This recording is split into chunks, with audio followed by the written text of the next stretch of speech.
How's everything going, guys? Welcome to the final episode of Ware Chronicles here by Scott the Walls. This is part 5 of 5. We're finally here, guys. We're on the final video. I hope you guys are having a great day. So, I'm going to say this on this video because more of you are going to see it. Okay? So, next week is hiatus week. I'm taking a week off. When I come back, my upload schedule is changing completely. Alright? The change that I'm bringing in is as follows. Starting from the week after next. So that is, I'm just getting it on screen quick. Let's get my calendar up. So that is, we're on the 2nd of August now. So on the 11th of August, I will be changing my schedule to something completely different. I'm no longer doing double uploads. And the amount of videos I'm uploading onto this channel will be dropping significantly. I'll be going down from an average of 10 videos a week down to 5 to 6 a week. So I'm literally nearly halving my content, my output. That is because of I need more time. I need more personal time. Stuff at home for the last probably 6 weeks have not been great, and work's not been great the last couple of weeks either. So I'm gonna have to implement all these changes ASAP. For example, I'm recording this video at the end of June. So I'm literally recording all this stuff ready to go to get myself in front. So the way my uploads are gonna work is now gonna work as follows. So we're gonna take that week off. The following week, which is the 11th, I'm gonna upload At and Fall on the Monday. Tuesday is going to be a reaction video. Wednesday's Doom. Alright? Not uploading anything on the Thursday. Friday's a reaction video. Saturday is going to be a brand new Let's Play that's starting because we finished. Because FIFA Manager's now finished. And then it's another reaction video. And then I'm not uploading anything on Monday. So I'm uploading 3 videos, taking a day off. 3 videos, taking a day off. And all my videos will be uploaded 8 PM across the board. That includes Let's Plays as well, across the board. So that is coming in after my hiatus. That's coming in from the 11th of August. It was supposed to come in on the 25th, but I've decided to push it forward. So, sorry I've been waffling, guys. I thought most of you guys are going to see this, and most of you are going to see this anyway, so I thought it's probably the best video. It's the last video. It's the last reaction video before my hiatus, so my next reaction video after this one will be the following Tuesday. That is why, guys, if you're wondering, why basically I've hardly touched any new videos. Like I've not hardly the newest video I've done from anybody is a nostalgia credit from May this year. That is why, because I've been recording them to get myself in front. So should we get on with it? 3, 2, 1. Let's get part 4 done. Ware Chronicles 5. Let's go. Hey all, Scott here. I have a Wii loaded with WiiWare games. I have a Wii loaded with WiiWare games. I have a Wii loaded with WiiWare games. You have osteoporosis. I have a Wii loaded with WiiWare games. 4 out of 5 ain't bad. But I have a Wii loaded with WiiWare games. The Wii Shop channel is gonna close for good on January 30th, 2019, and I think it's safe to say I'm set for life here. Considering people don't go ballistic and come after me because I have a Wii loaded with WiiWare games. Hey all, Scott here, and this is bad. Real bad. Huh. Really makes it easy for anybody to come in and steal my net worth! But at least I don't have to worry about getting brutally killed since I don't have my Wii anymore. I can't live without Leave the Meerkats, I gotta get it back!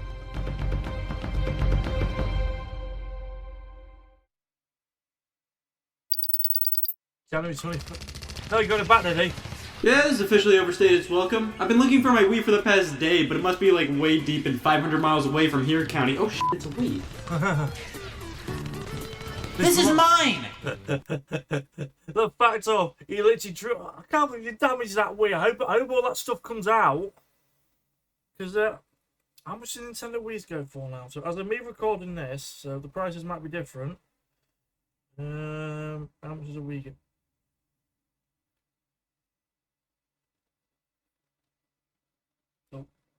a minute. Goes for 60. It must have been passed around the entire city. Everybody must have been fiercely playing some WiiWare games before the shop channel closed. Oh my god, what have they done to you? I'm no expert on all things abused Wiis, but it looks like this thing's been played to near death. I'd say it looks like you can play about 20 more games before it bites the dust. Let's finish what we started.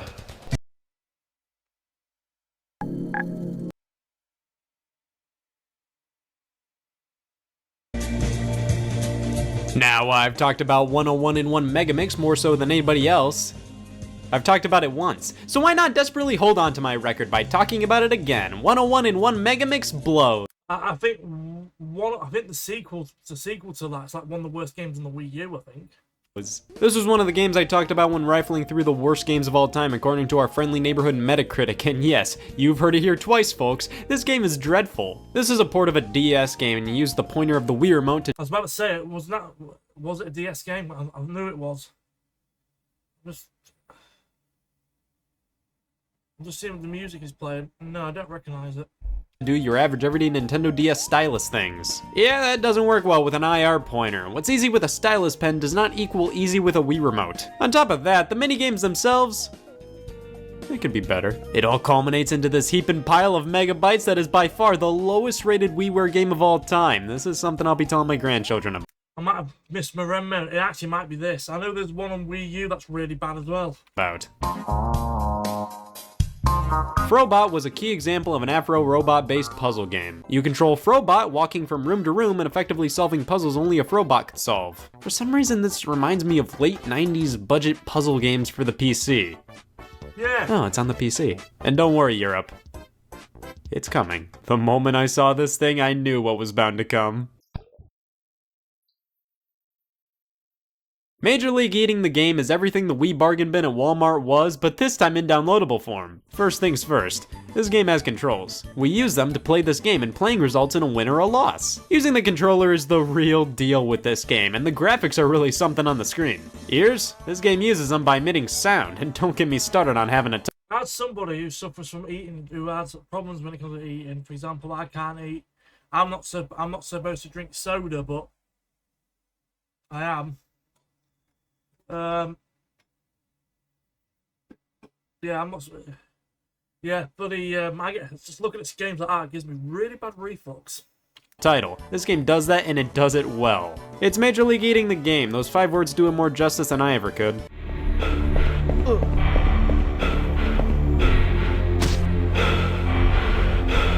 Lit's your average horror puzzle game, like Catherine or Wario's Woods. It was developed by Way Forward, and these guys can truly make everything, from platformers to puzzle games to Smurfs 2. Lit is one of the most interesting WiiWare releases out there. Way Forward are a great company.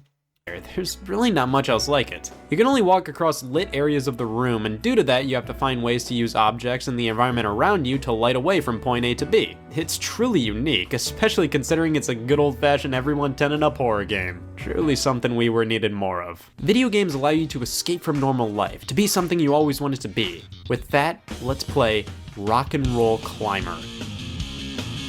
Finally. This is the last Nintendo published WiiWare game I have, and what a way to stumble out. I can't do this. Rock and Roll Climber proved to me that rock and roll climbing is an acquired taste. So you're climbing this rock wall and you have to select rocks to plop your feet and hands on, and I just can't wrap my brain around these controls. This trailer makes it look easy, but for some reason I can't do this. I could have gotten any other Nintendo published WiiWare game. I could have picked up Bonsai Barber. Watching this trailer is like being stuck inside with Rock and Roll Climber while everybody else is having the time of their lives cutting tree hair. Instead, I'm completely stranded with this. One day into staying inside a cave and only playing WiiWare games, and I'm feeling great. I packed some milk to help sustain myself so I can really take on anything. F this sentence. Now this is every— That's not milk. I just realised that was fucking industrial cleaner. It's Elman's. retro enthusiast's worst nightmare. Oh yeah, pixels! Oh, 3D Pixels! racing! 3D pixel racing is fucking terrifying. Why do I have to change gears? Why is MPH and RPM on the screen? It's 3D pixel racing. Why is this a driving simulator? Also, I had no fucking clue what this game's name was for the first 10 seconds of the title screen. Oh.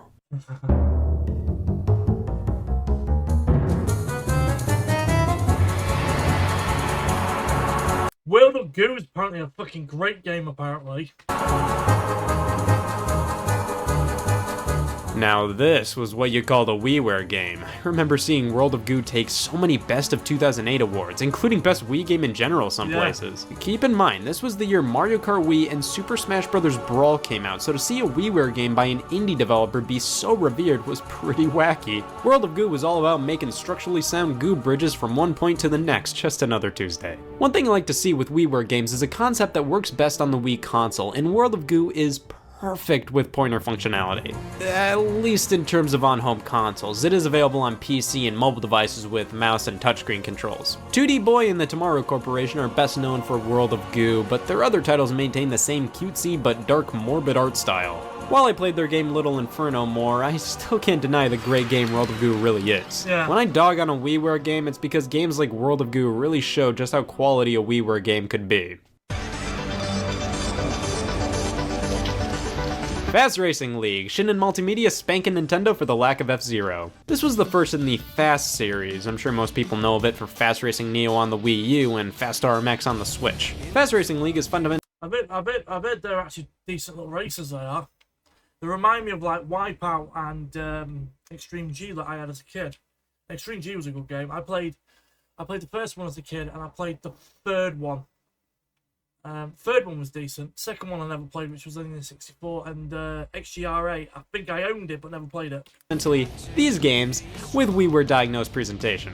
Of course, graphically it isn't as nice as Neo and RMX, and definitely not as fast. However, this is still a prime example of a WiiWare game done right. I'm not a fan of motion controls for such fast-paced games like this, but everything still works well enough. If you liked Fast Racing Neo and Fast RMX, this is basically the same game, but older. So you should still definitely pick it up to see where it all started. Holy shit, how did I forget this is happening? Yeah.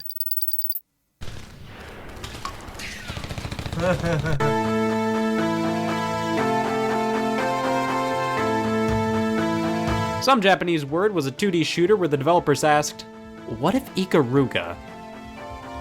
If you've never played Ikaruga, it's a 2D shoot 'em up where your ship can swap between... I pronounced that as Kyoto Keen or Kyoto Ken. Two colors, with the color of your ship making it so you can absorb bullets of the same color, but take damage from the opposing color. Some Japanese Word does that. Yeah, I remember when I played Sonic Frontiers for the first time, it's like, go crack this, and I went, fucking Ikaruga? The fuck? Yeah, this is basically a poor man's Ikaruga, and I mean that in the nicest way possible. Like, it doesn't do anything that bad, it's just... Ikaruga's better? Like, look at these guys. Tell me this is better than Ikaruga. Tell me.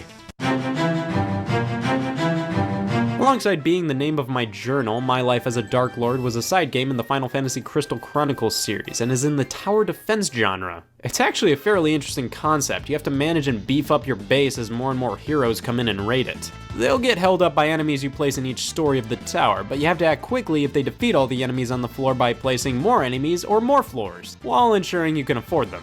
It's actually pretty interesting, and while it gets fairly old after a while, this was one of WiiWare's more robust and solid offerings. Shopping for that perfect outfit? Search Amazon Fashion.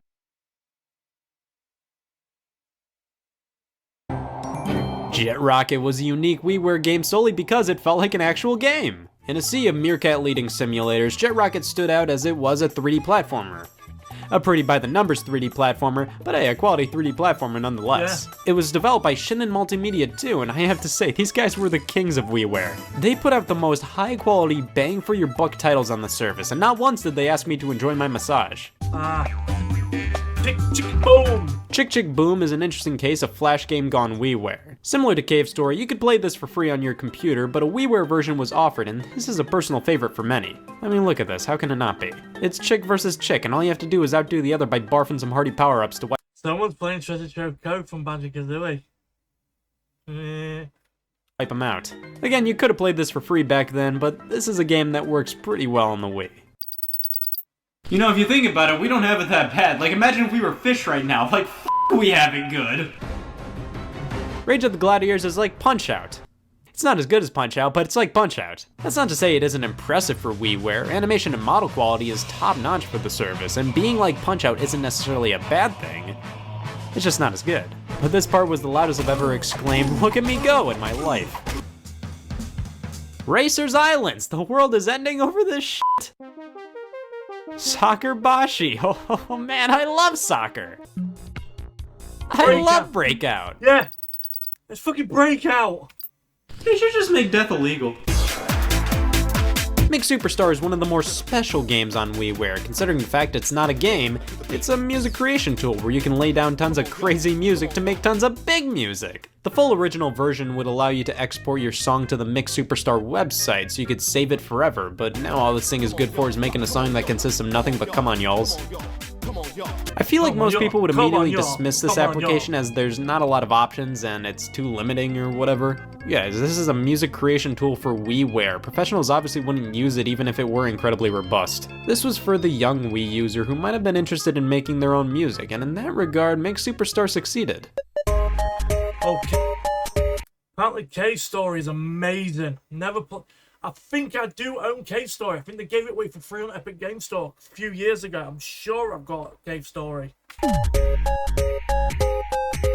Now, Cave Story was always one of the biggest stars of the WiiWare service. It was one of the first indie games to truly hit it big. It originally released as a free PC title and gained so much traction that Nicholas released an enhanced version on WiiWare. Now, does this excuse the fact that this was a $12 version of a free game? Well, that's debatable. It's not like the content offered doesn't hold $12 worth of value, plus the novelty of officially playing the game on a Nintendo console helped, but it did sting just a little bit knowing really anybody could play it for free.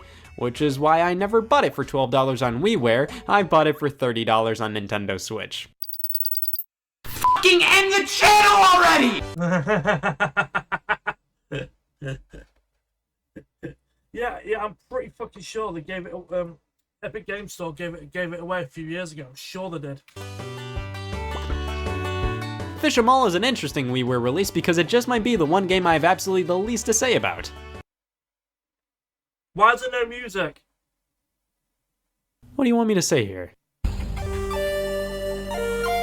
Moto Heroes is one of those physics-based 2D racing games. You know, kind of like Trials. This was made by the same developer. Well, Moto Heroes involves everything I love about budget downloadable games from this era. Just quick, bite-sized, addictive arcade fun. I miss this kind of stuff. Nowadays, digital-only titles kind of feel like they're either $20 and pretty high quality, or $2 and what's the point? Well, we're 10 seconds away from the Wii Shop channel ending. If there's anything I've learned over the past 312 days, Safe Bike Rally was pretty good.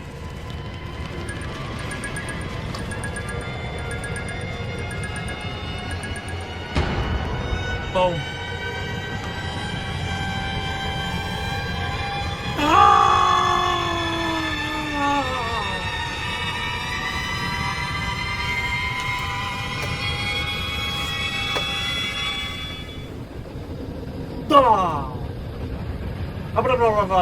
The apocalypse immediately stopped after the shop channel closed down.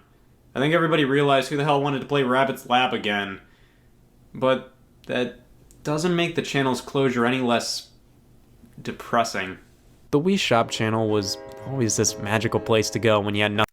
Yeah, because for some kids, it's like for me, the greatest online shop of all time is the Xbox Live. It's the Xbox 360 store, and they've shut that down. Hang on. Go. Sorry if my green screen. I've recorded a few videos today. My green screens look really bad today, especially when you can see how bad it looks. But I can't. Nothing else to play, or just got a Wii points card burning a hole in your pocket. It wasn't a perfect shopping experience. The purchases were tied to your console, and these seeing eye tests of screenshots didn't help things. But all negatives aside, this was how I could experience gaming history. But nowadays, you could probably just get a regular Nintendo Wii and hack it, and get the Virtual Console games to work anyway. I know a friend of mine's got a Nintendo Wii. I know his Nintendo Wii can play. He can play in 64 games on his Wii. With the Virtual Console, how I could defy the odds of quality control and take a risk with a WiiWare game, or just piss around with a random free Wii channel. This wasn't just a storefront with the sole purpose of showing games that are available to buy. This was the Nintendo way to do a digital shop. It's hard to believe that it's gone. I use this service all the time, and it never once crossed my mind that it would be ending someday. It just goes to show how fragile digital content really is. Sure, a lot of the best WiiWare games are available elsewhere, sometimes in physical forms, but what about the ones that will never be released outside of WiiWare? As somebody who adores everything about video game preservation, Yeah. it kinda hurts to know that there will never be an official way to play a lot of these games moving forward. I mean, thankfully all WiiWare games have been backed up online, but in terms of official releases, this was it. You can't play them anymore without Nintendo giving you the stink eye. But honestly, after playing nearly a third of the entire North American WiiWare library, most of these titles are better left as the games that time forgot. The fact that I can't officially play Sexy Poker anymore kind of adds to its legacy. It makes the game more interesting. But for the original WiiWare games that are legitimately good and deserve to be played for generations, the Wii Shop Channel's closure is truly unfortunate. WiiWare will always be remembered as a mixed bag. We got some great titles on the service, some I never even covered. Retro City Rampage, Lost Winds, the Strong Bad games by Telltale, the Art Style series. There was truly a metric ton on WiiWare. But considering the quality of most of the games on the service, and the fact that many of the best games are available elsewhere, have physical copies, or have been succeeded by new games that do fundamentally everything the WiiWare version did and then some, I have one final question. Was the Wii Shop Channel closing worth going through this whole apocalypse? No.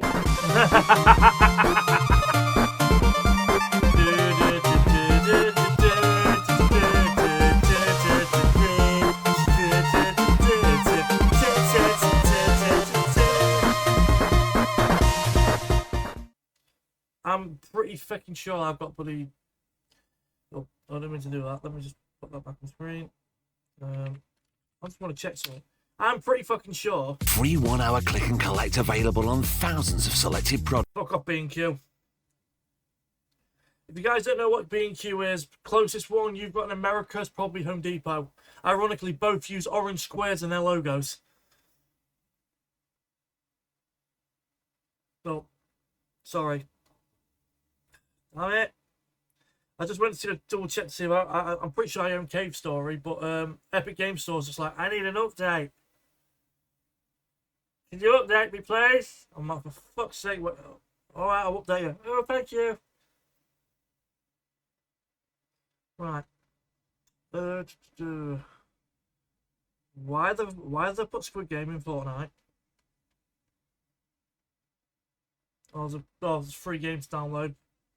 I haven't downloaded it yet because I think I already got that one.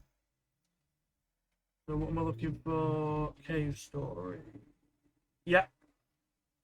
Got it. Yeah, I thought I did. Cave Story's on here. Yeah, Cave Story's on here. So I own that game basically.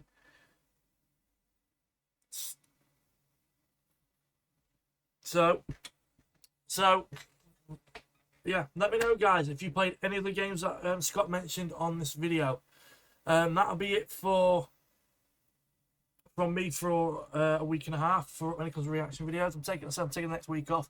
My next reaction video, my next one, will be a nostalgia credit review, and it's the final Jim Carrey film I was going to do in that series, and it's the Disney film from 2009, A Christmas Carol, where he plays Scrooge. I think that's the only one I've got left, so that'll be my next reaction video. So anyway guys, that'll be it guys. Have a good one. There is another video coming off me tomorrow. It's another episode of Venetica, and then I'm off for a week. So until then guys, have a good one. Look after yourself. I'll see you in a bit. Peace. Bye bye.